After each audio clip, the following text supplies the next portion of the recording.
You know what?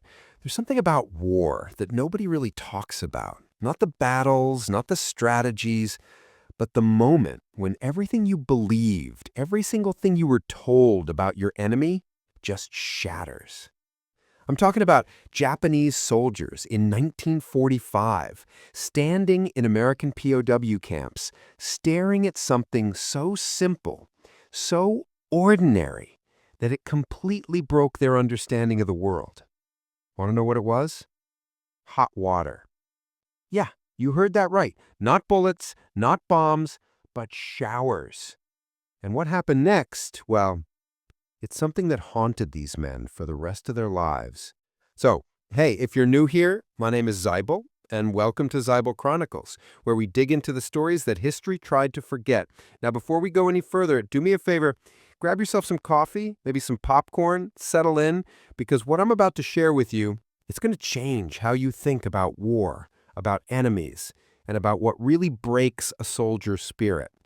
And hey, if you find this interesting, hit that like button and subscribe because trust me, we're just getting started. All right, so let's go back. Let's go back to the summer of 1945. The war in the Pacific was grinding to its brutal conclusion. Island after island had fallen, and with each defeat, thousands of Japanese soldiers found themselves facing something their training had never prepared them for: surrender. See, in the Imperial Japanese Army, surrender wasn't just discouraged, it was considered worse than death. Officers had drilled this into every soldier's mind, told them stories, horrifying stories, about what Americans would do to prisoners: torture, starvation, degradation beyond imagining. So when these men, exhausted, wounded, half-starved, when they finally laid down their weapons and walked through those barbed wire gates, they expected the worst. They expected to die. What they didn't expect was to be told to take a shower. Now, I want you to picture this for a second. You're a Japanese soldier, right? You've been fighting in the jungles of the Philippines or maybe the volcanic ash fields of Iwo Jima. You haven't had a real bath in months. Your uniform is caked with dirt, with blood, with the grime of warfare that just becomes part of your skin. Lice are crawling in your hair, tropical ulcers are eating away at your legs, and every inch of your body aches with exhaustion and infection. You surrender, expecting execution or torture, and instead, American guards march you into this large wooden building. You look up and you see pipes, metal pipes running across the ceiling with these strange nozzles pointing downward. The Americans are shouting in English, making gestures you don't quite understand, but it's clear they want you to strip. They want you to stand under those nozzles. And this is where the fear really sets in, because some of these prisoners, they've heard whispers, rumors about gas chambers in Europe. They don't know the details, but they know enough to be terrified. They're thinking, is this it? Is this how it ends? Standing naked in a room with pipes overhead? But then the water starts, and it's not cold. It's not freezing like the rivers they used to bathe in when they had the chance. It's warm. No, it's hot.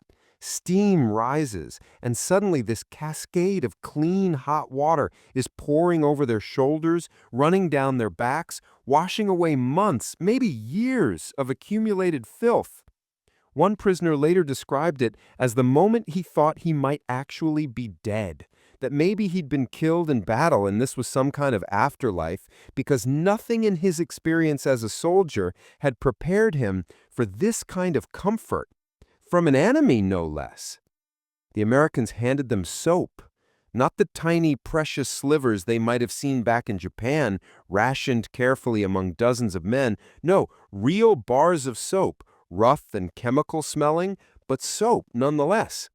And the prisoners, they stood there, some of them just frozen. They didn't know what to do. Was this a trick? Was the soap poisoned? Were they supposed to refuse as a matter of honor? But the guards kept watching, kept gesturing, and slowly, hesitantly, they started to wash. They rubbed the soap across their arms, their chests, watching in amazement as actual lather formed, as layers of grime began to dissolve and swirl down the drains beneath their feet. And here's the thing you have to understand about what was happening in their minds at that moment. These men had been taught that the Americans were savages, that they were cruel and barbaric. Every piece of propaganda they'd ever seen depicted Allied soldiers as monsters. Yet here they were, being forced to clean themselves, to practice basic hygiene. It didn't make sense. None of it made sense. The confusion only deepened when they stepped out of the showers, because waiting for them were towels. Thick cotton towels stacked in neat piles. Many of these prisoners had never seen towels like this in their entire military service. In the Japanese army, if you were lucky enough to bathe, you might get a thin rag to dry yourself with, something you'd share with your entire unit. But here, each man got his own towel, fresh and clean. They dried themselves awkwardly, many of them touching the fabric like it was some kind of artifact from another civilization. Because, in a way, it was. After that first shower experience, the prisoners were led back to their barracks, and that's when the real psychological impact began to set in. They sat on wooden benches, some still clutching those towels, and a heavy silence filled the room. Nobody wanted to be the first to speak, to admit what they were all thinking. One man, a former mechanic from the naval yards in Yokosuka, he remembered those propaganda leaflets the Americans used to drop over Japanese positions. The leaflets showed smiling POWs, well-fed, resting, being treated humanely. Every Japanese soldier had been told those images were lies, designed to weaken their resolve. But now, sitting there clean for the first time in months, he couldn't help but wonder, what if they weren't lies? But then another thought crept in, darker and more insidious. What if this was all part of a more elaborate torture? Some of the prisoners started whispering about gas chambers, drawing half-formed comparisons to vague stories they'd heard about the war in Europe. The whispers spread quickly through the barracks. Maybe the showers weren't for cleaning at all. Maybe this was just the Americans lulling them into a false sense of security before. The fear was real. You have to understand that. These men had been conditioned to believe that capture meant death, that any act of kindness from the enemy was a deception. So even though they'd just experienced something that, by all accounts, was pleasant, even merciful, they couldn't trust it. The cognitive dissonance was eating away at them. And it got worse when they realized the showers weren't a one-time thing. The next morning, guards lined them up again. More soap, more hot water, more towels. It became a routine, a daily ritual that the Americans enforced as strictly as they enforced roll call or meal times. To the American guards, this was just standard procedure. Basic camp hygiene to prevent disease and maintain order. They'd been trained that keeping prisoners clean reduced the spread of typhus, dysentery, and other diseases that could devastate a camp population. It was practical, it was efficient, and honestly, it was nothing special, just part of running a proper facility. But to the Japanese prisoners, each shower was a revelation and a torment, because slowly, despite their suspicions, despite their training, they began to notice changes. The lice that had plagued them for months, gone. The tropical ulcers on their legs, the infections that had refused to heal in the jungle, they started to close up, to actually get better. Their skin, once gray and sickly, began to look healthier. And that's when the real crisis began.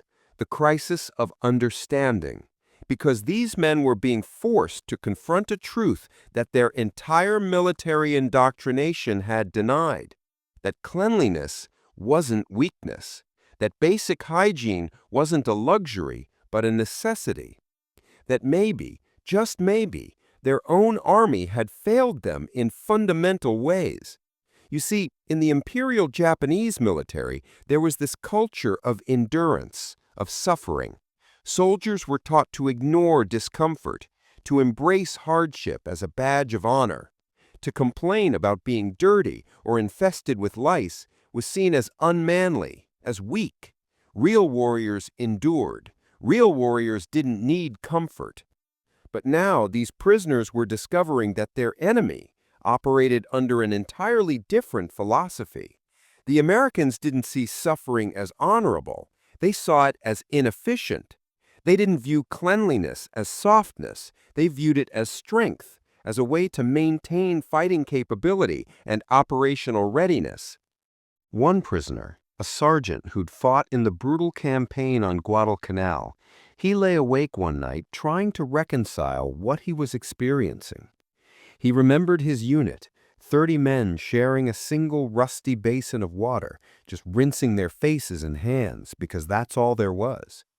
He remembered watching his comrades develop infections, watching them waste away not from combat injuries, but from preventable disease. And now here he was, a prisoner of war, getting daily hot showers, while his own army had left him and his brothers to rot in their own filth. The bitterness of that realization, you could see it in his eyes when he was interviewed years later. It never left him. The language barrier made everything more confusing at first. American guards would shout instructions, pointing at hair, at feet, demonstrating how to scrub properly. Most prisoners didn't understand the words, so they'd do the bare minimum, just getting wet and getting out. But the guards were persistent, almost obsessive about it. If a prisoner tried to skip washing his feet, guards would physically stop him, point him back under the water, stand there until he complied. Some prisoners found this degrading, being watched while they bathed, being corrected like children. But even in their resentment, they couldn't deny the results. Their uniforms, which were laundered regularly by camp staff, stopped smelling like rot and decay. The blankets on their bunks, which were also cleaned on a schedule, they actually smelled like soap, like detergent, instead of the suffocating stench of unwashed bodies that had defined their existence during the war. Gradually, something unexpected happened. The routine stopped feeling like a punishment or a trick. It just became routine. The prisoners began to anticipate it, lining up with less resistance. They learned which soap lathered better, which nozzles had the hottest water. These tiny details became topics of conversation in the barracks, small points of discussion that filled the long, empty hours of captivity. And through these conversations, through these small observations, they began to internalize a truth that shook them to their core. Their captors expected them to maintain dignity even in defeat. The Americans weren't just controlling disease, they were enforcing a standard of basic humanity. They were saying, through their actions, you're still human beings, and human beings wash themselves. This was revolutionary to men who'd been taught that capture meant the loss of all humanity, that prisoners of war were beneath contempt. Yet here they were, being compelled not to degrade themselves, but to care for themselves. Think about what that does to your mind. You've been told your entire military career that the enemy is barbaric, that they'll treat you worse than animals. You've been taught that your own suffering is noble, that endurance of filth and pain is what makes you a true soldier.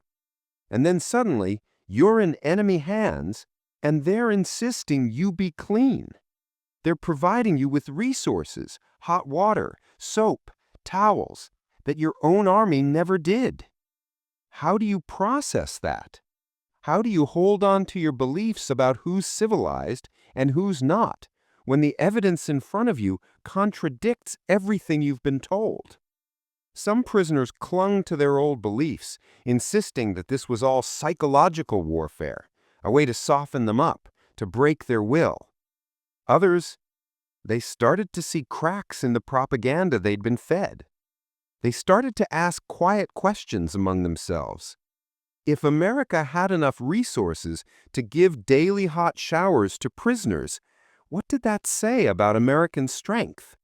What did that say about American industrial capacity? These were dangerous thoughts for men raised to believe in Japanese superiority, in the righteousness of their cause. But the thoughts came anyway, unbidden, growing stronger with each passing week as their health improved, as their bodies healed, and the simple routine of daily cleanliness became normal. And it wasn't just about the physical changes, though those were dramatic enough. It was about what the showers represented, a window into a completely different civilization, one built on abundance rather than scarcity, on efficiency rather than sacrifice, on the idea that taking care of your people, even your captured enemies, was a sign of strength, not weakness. The hot water kept coming, day after day, week after week, and with it came something none of these prisoners had expected to find in captivity, a kind of restoration, not of their freedom, not of their honor as soldiers, but of something more fundamental, their humanity. Now, let's talk about what this experience revealed to these prisoners about the world they thought they knew. Because as the weeks turned into months and the initial shock wore off, the daily showers became a lens through which they started to see everything differently. In the barracks at night, after the guards had dimmed the lights and the camp settled into an uneasy quiet, the prisoners would talk. And increasingly, their conversations weren't about battle tactics or military honor. They were about soap, about hot water, about the strangeness of being cleaner as prisoners than they'd ever been as soldiers in their own army. One man, who'd served in the campaign in Burma, told the others about a time when his entire battalion had gone 6 weeks without bathing. 6 weeks of marching through jungle humidity, of sleeping in mud, of their skin breaking out in rashes and infections that never healed. He remembered how the smell had become so overpowering that they'd stopped noticing it, how normal it had become to watch men scratch at lice until they bled. Another prisoner, younger, maybe 20 years old, talked about his training back in Japan, how his officers had told them repeatedly that comfort was the enemy of discipline, that a true soldier needed nothing but his rifle and his will. Bathing, sleeping on soft surfaces, even basic medical care. These were viewed as Western weaknesses, things that made soldiers soft. But now, experiencing daily showers, wearing clean clothes, sleeping on bunks with laundered blankets, these men were discovering that they had more energy. Their minds were clearer. The constant low-grade illness that had plagued them during active service was fading. They were healthier, stronger even. And that realization was devastating in its implications. Because if basic hygiene made them stronger, not weaker, then everything they'd been taught was wrong. Their officers had been wrong. The entire philosophy of the Imperial Army had been wrong. One prisoner, a former officer himself, struggled deeply with this. He'd spent years enforcing those same standards on his own men, telling them to ignore their discomfort, push through disease and exhaustion. He'd believed, genuinely believed, that this made them superior to Western soldiers who relied on comfort and convenience. But now, sitting in an American POW camp, cleaner and healthier than he'd been in years, he had to face the possibility that he'd been a fool, that he'd contributed to the unnecessary suffering of his own men based on a philosophy that was fundamentally flawed. The Americans, for their part, seemed completely unaware of the psychological earthquake they were causing. To them, the hygiene routine was mundane, administrative. Camp commanders filed reports noting decreased disease rates, improved prisoner health, fewer disciplinary problems. They saw it as confirmation that their procedures worked, that maintaining standards prevented the kind of epidemic outbreaks that had devastated POW camps in previous wars.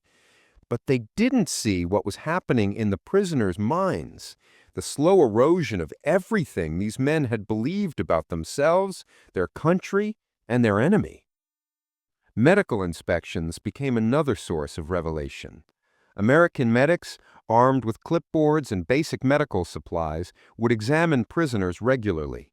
They checked for signs of malnutrition, for infections, for any health issues that needed addressing, and when they found problems, they treated them, not with harsh discipline or blame, but with medicine and care. This was completely alien to the Japanese prisoners. In their own military, medical care had been scarce and often withheld as a form of punishment. Sick soldiers were sometimes seen as a burden, as weak links in the chain. There was little sympathy for those who fell ill, especially from preventable causes.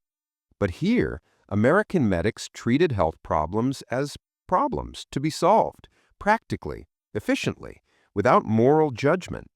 A prisoner with an infected wound wasn't weak or shameful. He was simply a patient who needed treatment. This clinical approach, divorced from concepts of honor or endurance, was shocking in its simplicity.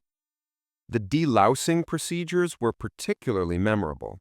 Prisoners would be dusted with white powder, their clothes and bedding treated, every seam inspected for parasites.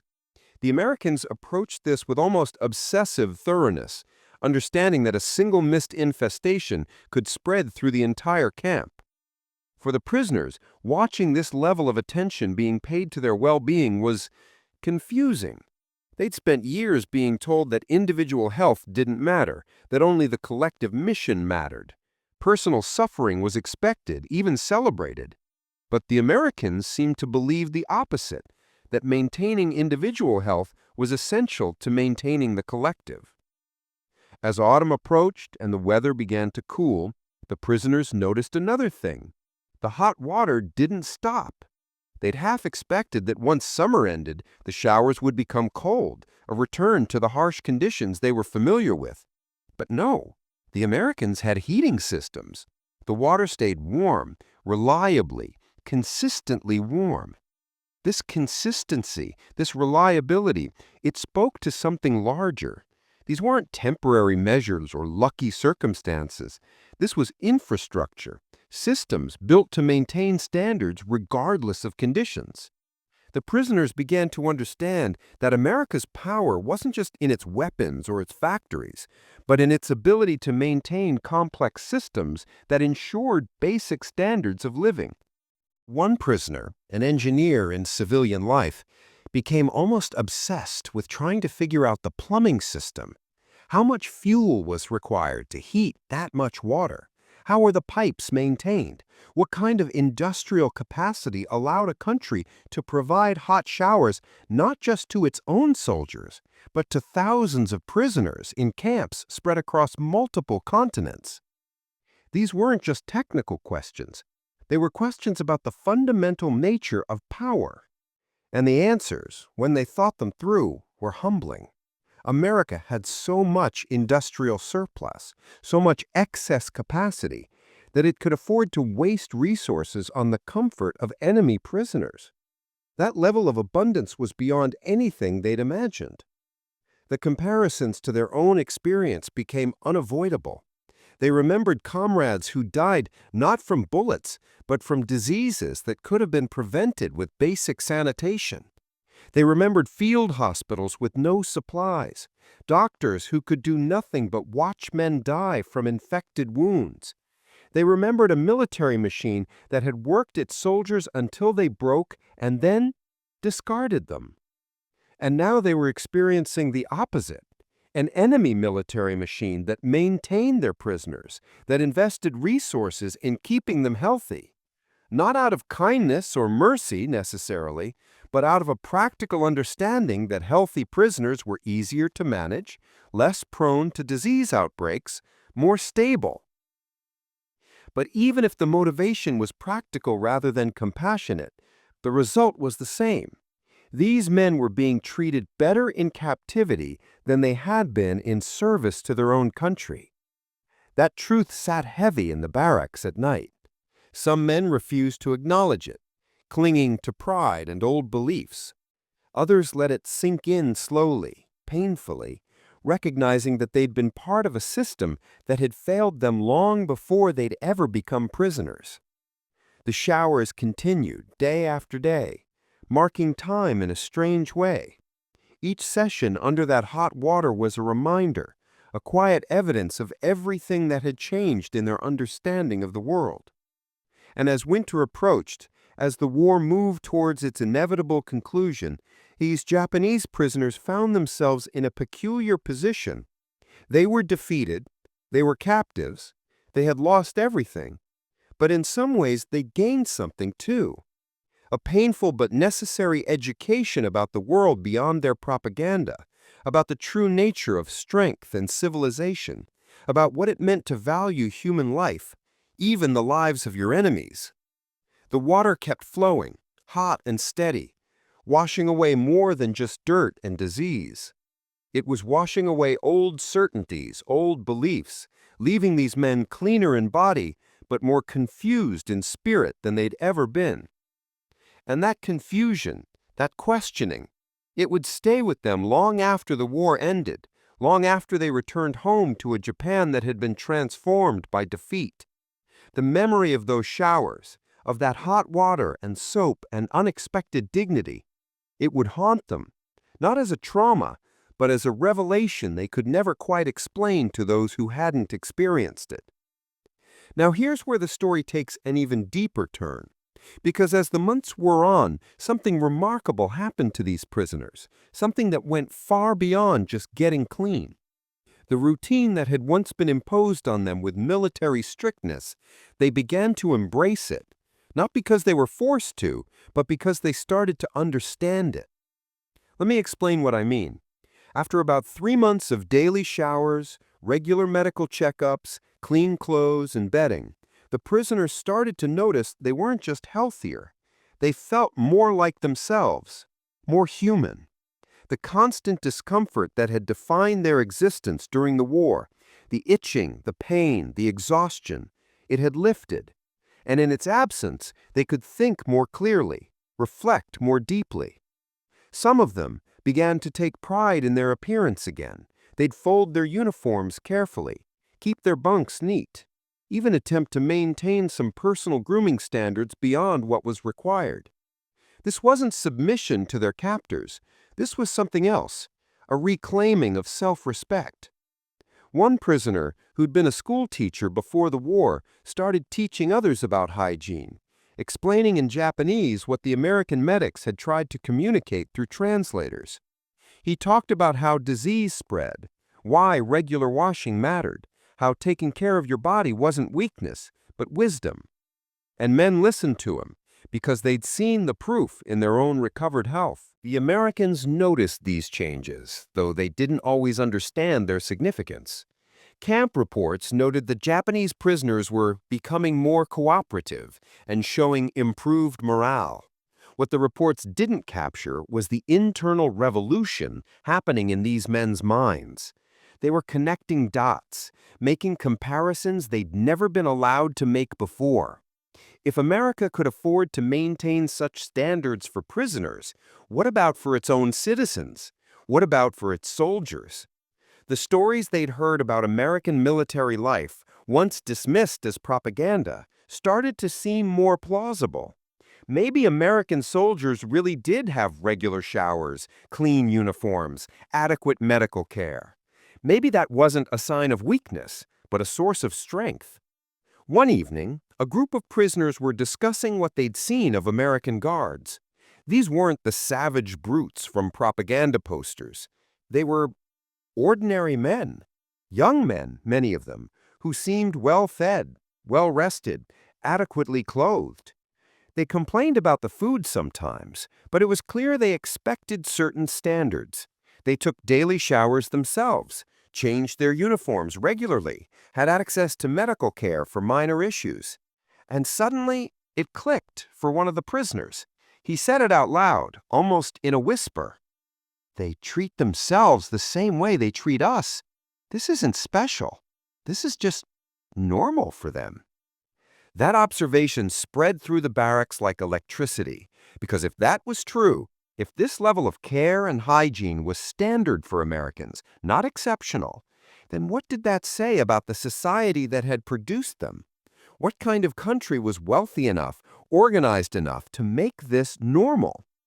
The prisoners began to understand something that their military leaders had either not known or deliberately hidden from them. America wasn't just militarily powerful, it was fundamentally wealthy. Its power didn't come from superior courage or fighting spirit, though American soldiers certainly had those qualities.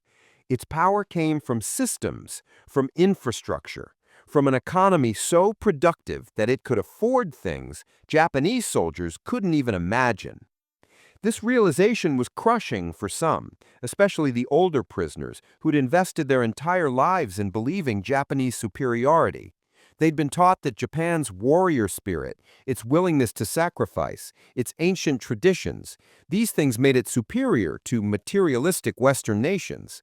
But now they were facing the uncomfortable truth that spirit alone couldn't compete with industrial capacity, that courage couldn't substitute for logistics, that traditional values didn't heat water or produce soap or power the vast machine that had defeated them. Younger prisoners processed this differently. Some of them started asking questions, dangerous questions. Why had Japan's leaders led them into a war they couldn't win? Why had they been told lies about enemy weakness when the truth was so obvious? Why had their own army cared so little for their health and welfare when it clearly mattered for military effectiveness? These discussions had to be whispered, had to be careful, because not everyone was ready to hear them. Some prisoners still clung to the old beliefs, still insisted that Japan was right and noble even in defeat. Questioning that was seen as betrayal by some, as necessary truth-seeking by others. But the showers kept coming, daily reminders that challenged every defensive rationalization. You couldn't stand under that hot water, feeling your aching muscles relax, your skin finally clean, and maintain the fiction that cleanliness was Western weakness. You couldn't watch your health improve and still believe that suffering built character.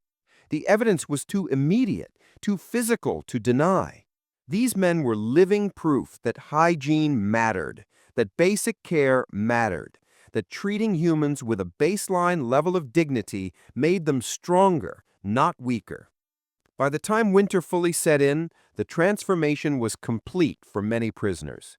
They'd gone from fearing the showers to depending on them, from suspecting poison to recognizing care, from seeing them as enemy cruelty to understanding them as enemy civilization.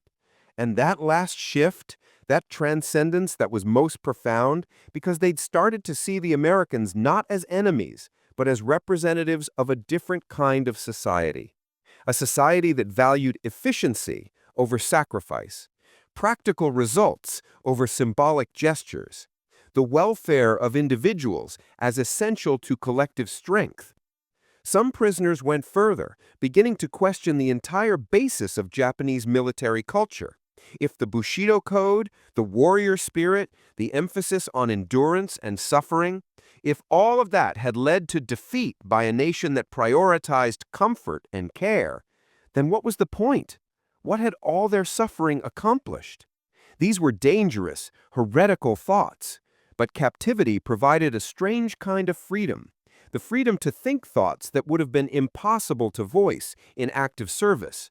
Stripped of their weapons and their roles, these men could finally examine the beliefs that had been drilled into them. Not all of them reached the same conclusions. Some hardened in their traditional views, seeing the American approach as confirmation of Western moral weakness, even if it was materially successful. Others began a painful process of reassessing everything they'd believed. But all of them, without exception, remembered the showers. That daily ritual became the symbol of their captivity, the thing they'd talk about years later when trying to explain what it was like to be a Japanese POW in American hands. Because the showers weren't just about hygiene, they were about encountering a radically different way of organizing human life, a different set of priorities, a different understanding of what made people strong. And for men raised in a culture that glorified sacrifice and suffering, that worshipped endurance and dismissed comfort as corruption, confronting a culture that achieved greater strength through opposite means was more disorienting than any battle, more challenging than any hardship they'd faced in combat. The hot water kept flowing, steady and reliable, day after day, week after week, and with it flowed a quiet revolution in understanding, a transformation that would mark these men for the rest of their lives. When the war finally ended in August 1945, when news of Japan's surrender reached the camps, the prisoners experienced a complex mixture of emotions: relief that the fighting was over, shame at their nation's defeat, uncertainty about what came next. But through all of that, the daily routine continued.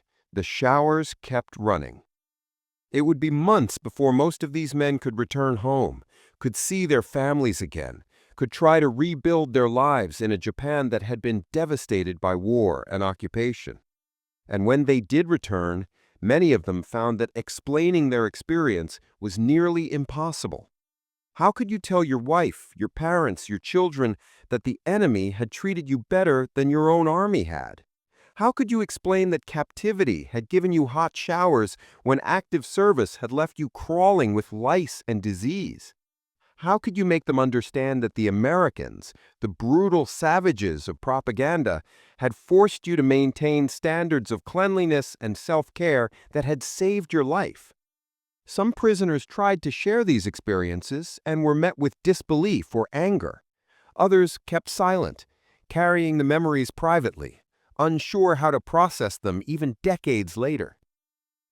But in the privacy of their own thoughts, in moments of reflection, many of them returned to that first day in the camp, standing naked and afraid under those pipes, waiting for gas or scalding water or some other horror, and instead, hot water, soap, towels, the beginning of an education they'd never expected and could never forget.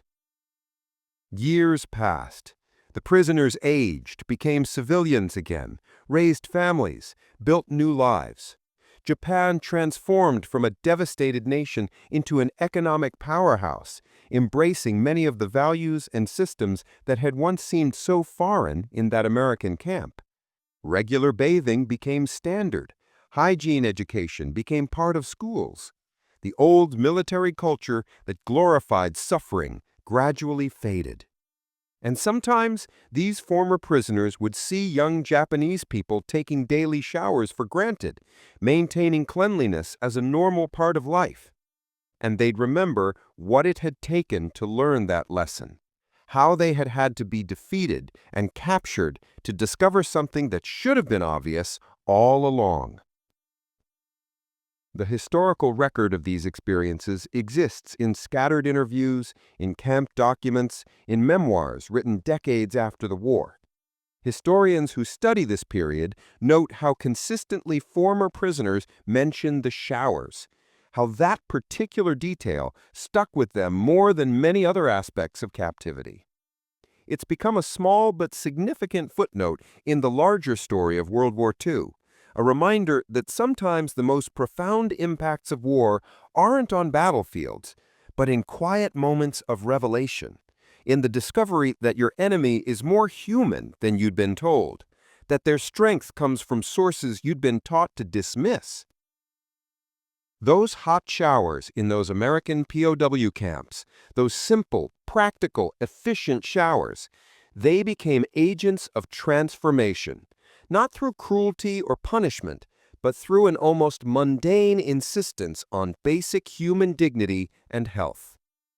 And perhaps that's the real lesson here, the one that these Japanese prisoners learned the hard way and carried with them for the rest of their lives. Strength doesn't come from suffering. Power doesn't come from denial of basic needs. A nation's might isn't proven by how much hardship its people can endure, but by how well it can care for them, how efficiently it can maintain the systems that keep them healthy, functional, and capable. Those hot showers, that soap, those towels, they weren't luxuries. They were manifestations of a society that had figured out something fundamental about human nature and organizational strength. And that lesson, learned in captivity by men who'd expected to die, became one of the war's most personal and lasting impacts.